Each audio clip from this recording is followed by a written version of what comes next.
wasn't expecting these reporters to go in the way they went in today.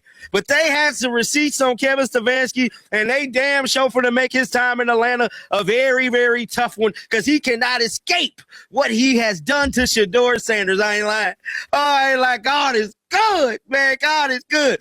Kevin Stefanski had his greeting press conference today down in Atlanta, and I thought it was only right. You know, since Kevin Stefanski and new president of football, Matt Ryan, a lot of respect within that Atlanta Falcons organization for the job that Kevin Stefanski has done over the past several years with the Cleveland Browns. Obviously, this past season, when he had 4 quarterbacks but didn't really have one quarterback, certainly not holding against him the record there in Cleveland this past season. So this started to look like it could happen late this morning, and the Atlanta Falcons wanted to move quickly. You don't just stroll into the house that Primetime built and confess to trying to sabotage his son. Kevin Stefanski believed that an apology would be enough to secure his position. Instead, he simply roused the whole city of Atlanta. We've got some breaking news for you this evening. The Falcons fan base is calling for the swift dismissal of their newly appointed head coach. When Matt Ryan and Arthur Blank brought Stefanski on board on January 17th, they believed they were securing a 2-time Coach of the Year to revamp the offense. After Stefanski admitted this morning to deliberately undermining Shedeur Sanders in Cleveland to safeguard his own ego, the 404 launched into battle. Local sports radio is in complete chaos. Fans are calling out the peak hypocrisy. How can you have faith in this guy to nurture Michael Penn Jr. when he just confessed to intentionally sabotaging a once-in-a-lifetime talent in his previous role? The heat isn't solely on the coach anymore. The responsibility falls on the individual who brought him on board. We've just got word that Falcons president of football, Matt Ryan, has convened an urgent closed-door meeting with Arthur Blank to explore the possibility of legally voiding Stefanski's contract. Smash that subscribe button and ring the bell right now. If you're curious about the financial hit Arthur Blank would take to part ways with a coach in February, just hit that button. Let's dive into the details of the contract. Shedeur Sanders is making waves, and it looks like he's on a mission to send a head coach packing from the league. To grasp the intensity of the fury erupting in Atlanta, one must dissect the precise details of the events that unfolded in Cleveland. This was more than just a straightforward situation of a coach and a player not syncing up on the playbook. This was a calculated strike against the future of a promising young quarterback's career. During his time in Cleveland, Kevin Stefanski drew the attention of millions as he seemingly worked against Shedeur Sanders on national television. It was anything but subtle. It was excruciatingly obvious. Stefanski had Shedeur sitting on the bench with a clipboard in hand, despite it being clear to every scout, analyst, and fan that he was the most gifted player in the quarterback room. When Shedeur finally hit the field, Stefanski had him locked down tight. He constrained the explosive rookie within inflexible, antiquated offensive systems that utterly stifled his exceptional processing speed and renowned playmaking talent. But the most frustrating aspect wasn't the strategies drawn on the whiteboard. The shadowy maneuvers lurking in the background were at play. When the offense predictably stumbled under that inflexible system, Stefanski flatly refused to take responsibility. Instead, negative stories started to surface in the local media out of nowhere. Rumors about Shedeur's work ethic, character, and attitude began to dominate the timeline. It was a timeless coaching strategy for survival. Undermine the rookie's standing to safeguard your own position. The fans cut through the illusions and saw the truth clearly. They witnessed a coach putting his own delicate ego ahead of nurturing a once-in-a-lifetime talent. When the Atlanta Falcons revealed they were entrusting their franchise to that very same individual, the city went wild. The Falcons front office totally missed the mark. They believed the outrage would be limited to a handful of heated tweets and a few annoyed callers on local sports radio. They thought the fans would just roll with the corporate hire, grab their jerseys, and cheer without question on game days. They couldn't have been more mistaken. Just hours after the official announcement, the resistance sprang into action, becoming highly organized and exceptionally formidable. The Twitter account Fire Stefanski has taken off, skyrocketing to 50,000 followers in just one day. A passionate Reddit community emerged to oppose the hire, quickly growing to 30,000 active members. These fans were making their voices heard, loud and clear. They were putting together extensive spreadsheets, video footage, and statistical evidence demonstrating Stefanski's undermining of Shedeur in Cleveland. The front office found the movement genuinely alarming when it transitioned from the digital realm to reality. On a calm Saturday morning, more than 2,000 Falcons fans flocked to the team's practice facility in Flowery Branch. I was brought here. Huge signs were displayed, proclaiming, "Sabotage has no place in Atlanta, and we won't forget what you did to Shedeur." News helicopters hovered overhead, capturing every moment at the facility. National sports networks interrupted their usual programming to showcase the complete mayhem unfolding. What began as a simple, straightforward hiring transition has escalated into a full-blown public relations nightmare. The fans have spoken loud and clear. You can't make us cheer for the bad guy. Protests outside a practice facility can be quite the spectacle, but they seldom lead to a head coach losing their job. Ever wonder what really leads to coaches getting the boot in the NFL? Cash. The masterminds behind this colossal initiative pinpointed the Falcons' Achilles heel with precision. They completely skipped the PR department and went right for the organization's funds. A coalition of more than 200 longtime season ticket holders who have enjoyed premium lower-level seats for decades put together a formal certified letter and sent it straight to the desk of Falcons owner Arthur Blank. The ultimatum was straightforward and clear-cut. If Kevin Stefanski is on the sidelines sporting a Falcons headset come September, we will not be renewing our tickets. They were dead serious. A number of these die-hard fans took to social media, sharing screenshots that revealed they had reached out to the ticket office to cancel their automatic renewals. We're looking at a situation where hundreds of thousands, maybe even millions, in guaranteed revenue could just vanish in an instant. Corporate sponsors have started reaching out to the front office, voicing their serious and urgent worries about the negative atmosphere enveloping the franchise. Local sports bars are considering a boycott of watch parties. The fans harness their buying power. They demonstrate that without their hard-earned cash, the relentless NFL machine comes to a complete standstill. When a billionaire owner finds themselves in a tight spot, they inevitably turn to their go-to strategy: the national sports media. As the protests picked up steam, a well-orchestrated campaign unfolded across major sports networks aimed at misleading the Atlanta fan base. Television pundits and well-compensated analysts began to step up and justify the Stefanski hiring. They tried to twist the story, labeling Falcons fans as toxic, overly emotional, and disrespectful towards the coaching process. They consistently pointed out that Stefanski is a two-time Coach of the Year, suggesting that fans just don't grasp the intricate details of NFL team building. Certain reporters have gone so far as to imply that Shedeur Sanders was the real issue in Cleveland, trying to twist the narrative to shield the coaching establishment. The fans were totally ready for this precise counterattack.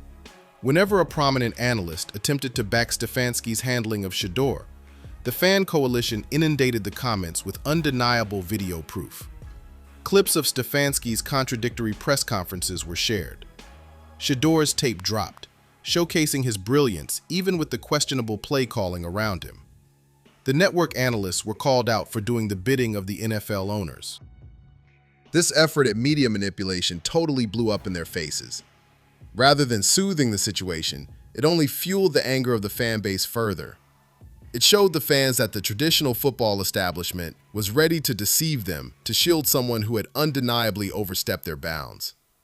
There's a huge, undeniable issue that the national media seems afraid to address, yet it's the main catalyst fueling this situation. We need to dive into the cultural and racial dynamics surrounding this hire.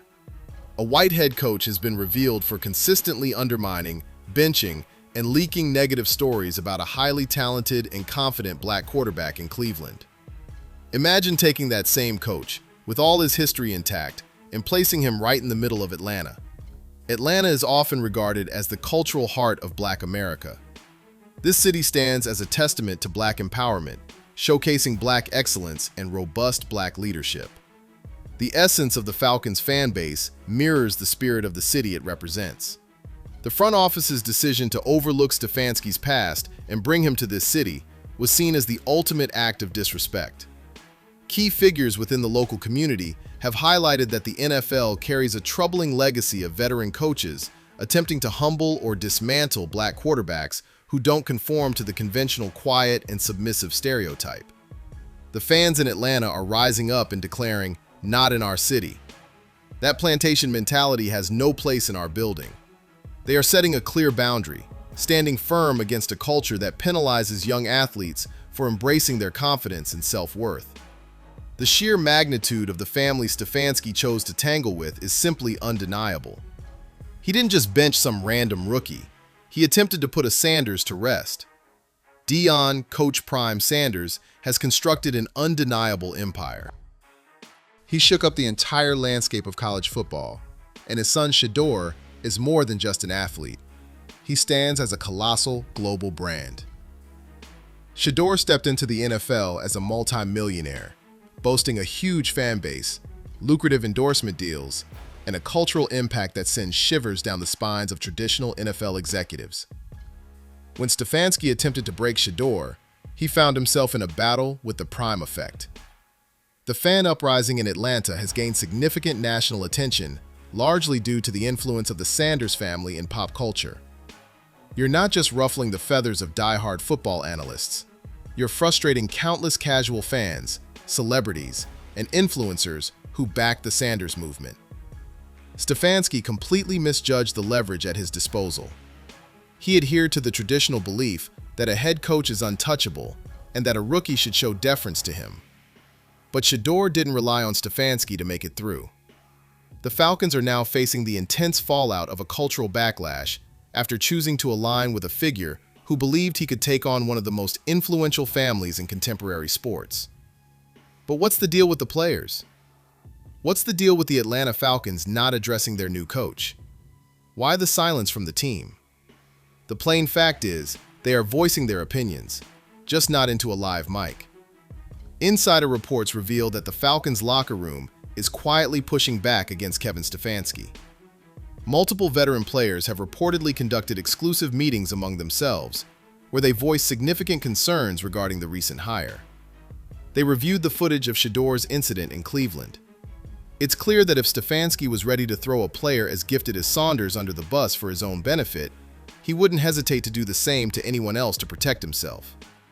NFL players are bound by strict non-disparagement clauses in their contracts. Publicly attacking their head coach could lead to severe financial penalties, benchings, or even a lasting reputation as locker room distractions within the league. They discovered an ingenious solution.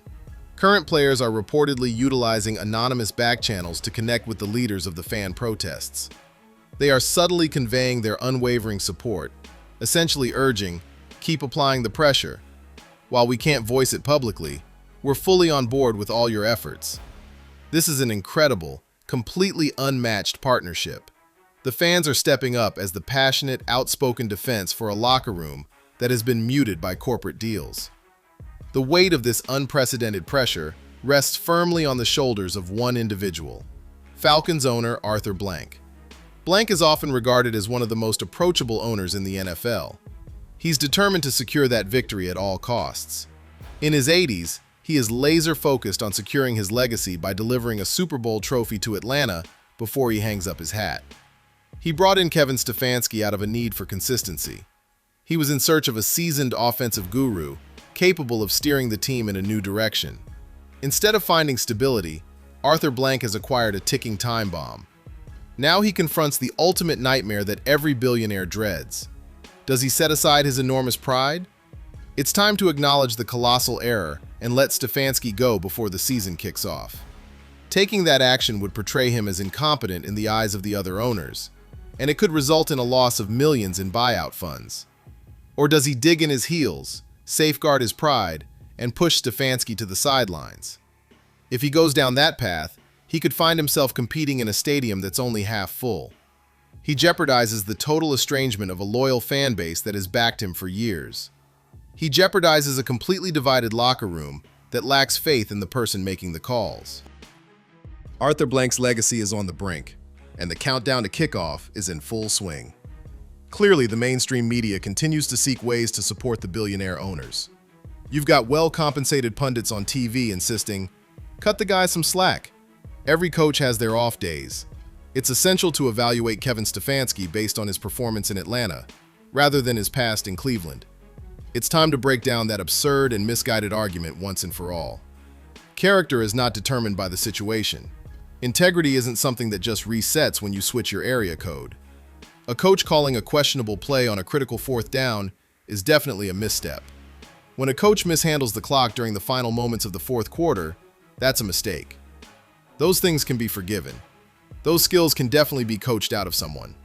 But intentionally and purposefully undermining a young man's career throughout an entire season, intentionally spilling damaging, harmful narratives to the media solely to safeguard your own delicate pride, that's not just a minor error. That's a serious underlying character issue. This is a glaring absence of basic human decency. The situation in Cleveland has truly showcased the essence of Kevin Stefanski's character. Fans are fully aware that when the Falcons encounter genuine challenges, he will quickly fall back on his familiar strategies. He's definitely going to pin the blame on someone else. He'll shift the blame onto his players and dismantle the locker room just to protect his own skin. The fans are not being overly critical of his history. They are spot on with their predictions about his future. What's unfolding in Atlanta at this moment transcends Kevin Stefanski and even Shedeur Sanders. This marks a groundbreaking transformation in the dynamics of power within the realm of professional sports. For years, NFL owners ruled like invincible monarchs. They thought they could bring in anyone they chose, operate however they pleased, and that the fans would just mindlessly support the product and purchase the gear. The Atlanta Falcons fan base is showing everyone that the days of unquestioning corporate loyalty are behind us. They truly grasp that they are the essential financial backbone of the league. They know that without their enthusiasm and their financial support, the NFL holds no value. Whether Arthur Blank ultimately gives in to the intense pressure and makes the decision to fire Stefanski stands firm, observing his stunning stadium gradually empty on Sundays, and the message is unmistakably clear. Trying to undermine a player in secret won't keep the fans from bringing it to light.